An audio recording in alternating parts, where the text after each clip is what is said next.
Welcome to the World Cup Coast to Coast podcast, brought to you by thelines.com, coming to you from the west coast of the USA. Josh Lander, joined by my mate Dan Tracy across the pond in England. Dan, how are you today, sir? I'm very well, thank you. How are you, Josh?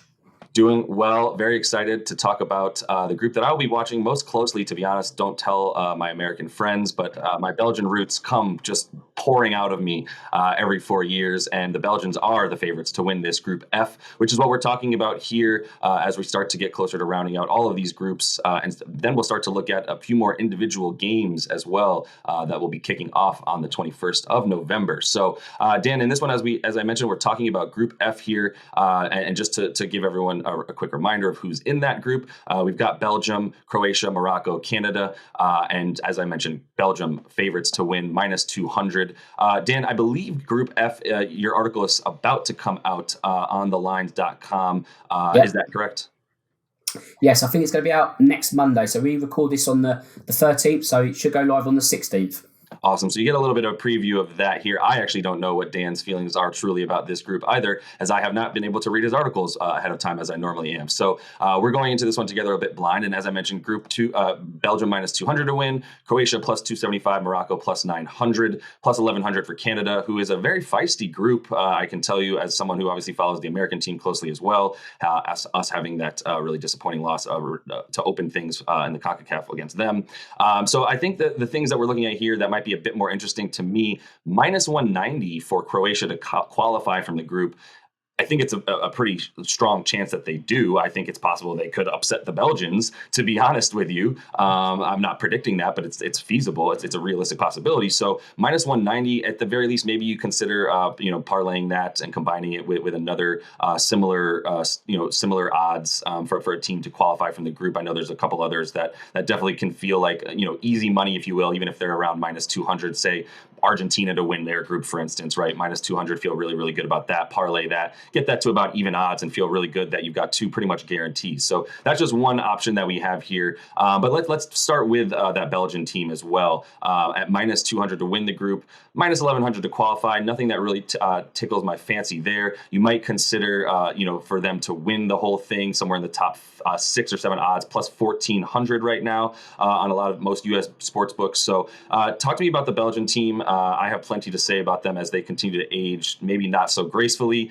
That's what we're talking about here with this Belgian squad, right? Is are they still within the golden years that they've been enjoying for the past 8 years or so? I think the answer to that, unfortunately for you, is no. Now, again, Belgium aren't a bad team by any stretch of the imagination. They did reach the World Cup semi-finals 4 years ago, but last summer in the European Championships, they were dumped out in the quarterfinals by Italy, those being the eventual winners. So you kind of wonder what they've got left to offer. I mean, they didn't win their Nations League group. They're not in the finals. That went to their near neighbours, Netherlands. So that would have been a bitter pill to swallow. They're always going to be a difficult team, but the likes of Kevin De Bruyne is on the wrong side of 30. Lukaku is having a bit of a renaissance again in Italy once more, but it's never quite kind of there as an international striker. There's always a little bit of a doubt behind him. So you've lost the real power of the likes of Vertonghen and Alderweireld at the back. It's kind of a small transition, not as big as other nations, but when they're paired with Croatia, it's also kind of another difficult race for the top. You look at Group E that we focused on beforehand. Also, you've got to remember that Belgium's odds to win outright are going to be maximised to a certain degree by the fact they've got such a difficult, in theory, round of 16 fixture. Because usually when you are one of these bigger nations, such as, England, Italy, Italy aren't there, sorry, so England, Germany, you get a rest and you get a sort of an easier round of 16 match, and then you sort of the real difficult work starts in the quarterfinals onwards. However, with E and F being paired as they are, that being Germany, Spain in E, Belgium, Croatia F, if the winner of E meets the runner-up of F and vice versa. So you could have Germany versus Belgium, Spain versus Croatia, get those kind of combinations going. That's a really hard match for all those four, wherever they are, and that's kind of straight into the lion's den in terms of knockout football. And then realistically, Belgium could be going home by the time the round of 16 is ended. So you're probably looking at their outright odds and thinking, I don't know. Then those odds, that opposition 4 years on, it's a kind of set of red flags really. And I don't think the Red Devils are as hot as they once were. No, they're not. And the younger crop that's coming up isn't quite the same as it's been. And as you mentioned, the key players, obviously, you look at Hazard and De Bruyne, and as well as Lukaku, and you go, they're getting older. The key that everybody wants to talk about is their aging defenders in Alderweireld and Vertonghen, and that's been a huge key for them. Is really, their whole strategy is they have four in the back that you're not going to get past, and then they have a striker all the way up top with a center attacking midfield that can really push the ball upfield, score from far away, and then really get Lukaku in space, and he'll take anybody on 1-on-2, 1-on-3, and not care because he's so big and fast and strong.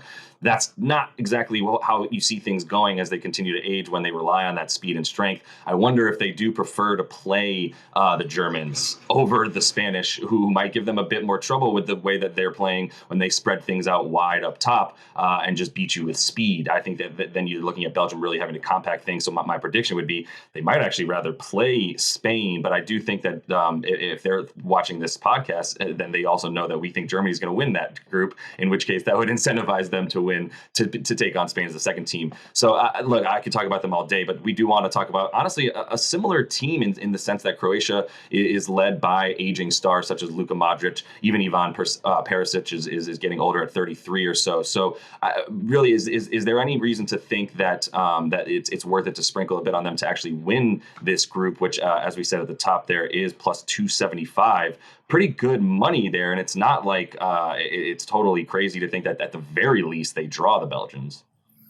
To be honest, I think they will win the group. They got to the Nations League final, so that's a good indicator of where they're at. Yes, they are also aging. Let's not forget they got to the World Cup final 4 years ago. They lost to France in Moscow, and you're absolutely right. Modric is now 37 and Perisic is 33. But even with their legs being 4 years older than they were, they are still very good legs. And not only that, there's other players that can do the more heavy lifting in midfield, the likes of Mateo Kovacic at Chelsea, Marcelo Brozovic as well. If they can do the heavy lifting for those two, Modric and Perisic can still pull you to pieces and tear you apart. So there's no real kind of thinking that age is a barrier to them. It's not necessarily the case. And where we said earlier about Group E, we've got that flip of the coin game between Germany and Spain. Let's go for the team with the higher odds. Again, the value is probably pointing towards Croatia, and I feel that Croatia are actually a better team than Belgium at the moment. It's not going to be much in it, but I feel that that's where the value is. I don't feel too confident in just going, right, let's look at the group winner. Who's got the shortest odds? They're going to win the group. I don't think that's the case. I've got an inclination it's going to be Croatia. I hate what you're saying, but as far as the betting side of me doesn't hate what you're saying at all. I think there's another bit of game theory within this group that you can consider, which is, and this is, I'm glad you said what you said about Croatia. As I mentioned, I haven't seen your article, but I felt like, based on the conversations we've had in the past, that maybe perhaps you realized that this was the year to sort of get ahead of betting on the downfall of the Red Devils and the Belgians. So the thing that then I turn to is, okay, if you think Croatia is going to win games in this group and potentially even beat the Belgians in their matchup against them, I think you're saying you expect low scoring, because this is not a high goal scoring team, right? They had 9 goals in qualifying, which was the same amount that I believe Lewandowski had. I believe Memphis Depay on Netherlands had 9 goals. So Harry Kane even had 9 goals. Expected to lead the shortest odds there for the Golden Boot winner, Harry Kane. So all three of those guys had as many goals as the Croatian team during all of their qualifying matches. That's a huge problem.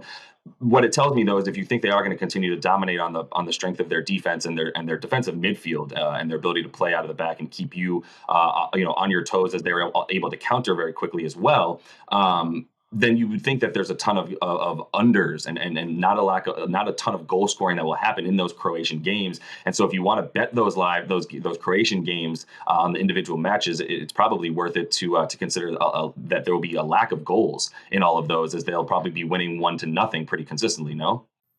Yeah, I think if you're going to combine, let's say, a Croatia win and under 2.5 total goals, that's probably where the value is. I mean, let's take Croatia, Morocco, for example. I mean, let's be honest. I mean, back at Croatia is not the most boldest bet that anyone will ever make, and the bookmakers know that, so they're not going to give you bold odds. But if you at least combine it with something else to fatten it up a bit, that's where the value can be found. So, yeah, I don't think they're going to entertain too much, but I don't think they're worried about entertainment themselves. They just want to top the group. Although there might be a small plot twist in this because Spain and Germany, obviously, as we say, they're going to be the opponents in the next round.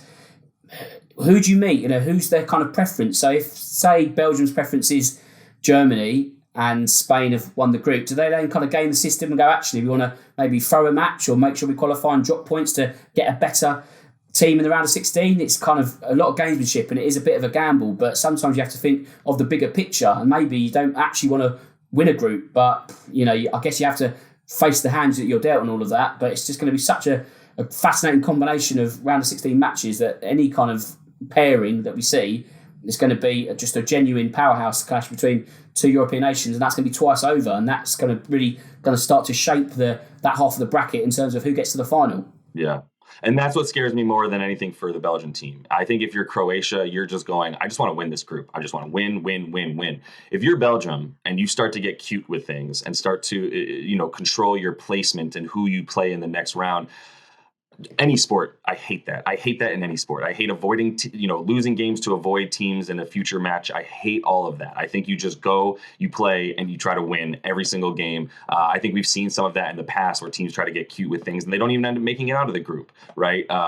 See France when they didn't even make it out after they won the World Cup in '98. So I think, look, the last two teams in here, I'll give Canada their due. I would prefer to bet on them before I prefer to bet on Morocco. Again, maybe this is a part of me watching them play in the CONCACAF, not being super impressed with them. They don't even really have much in the way of history and precedents against these teams in their past, as they never really make it. I believe they played in '86, perhaps. They played were in the World Cup, right? So, but I don't really remember even who they played. I believe maybe it was Belgium. No, they played Belgium once. The point is there's not much to go on. But yeah, as far as Canada or Morocco, right? I think I saw you nod vigorously saying when I said that I prefer Canada over Morocco if I was going to bet on either of them. Yeah, I mean, Canada, I don't think we can label them dark horses, but they are an unknown quantity, and they can sometimes be just as dangerous. Now, Canada's best two players, let's say Alphonso Davies and Jonathan David, they've got some world-class names in the squad, but not many. So let's not sort of go too crazy with our Canada backing.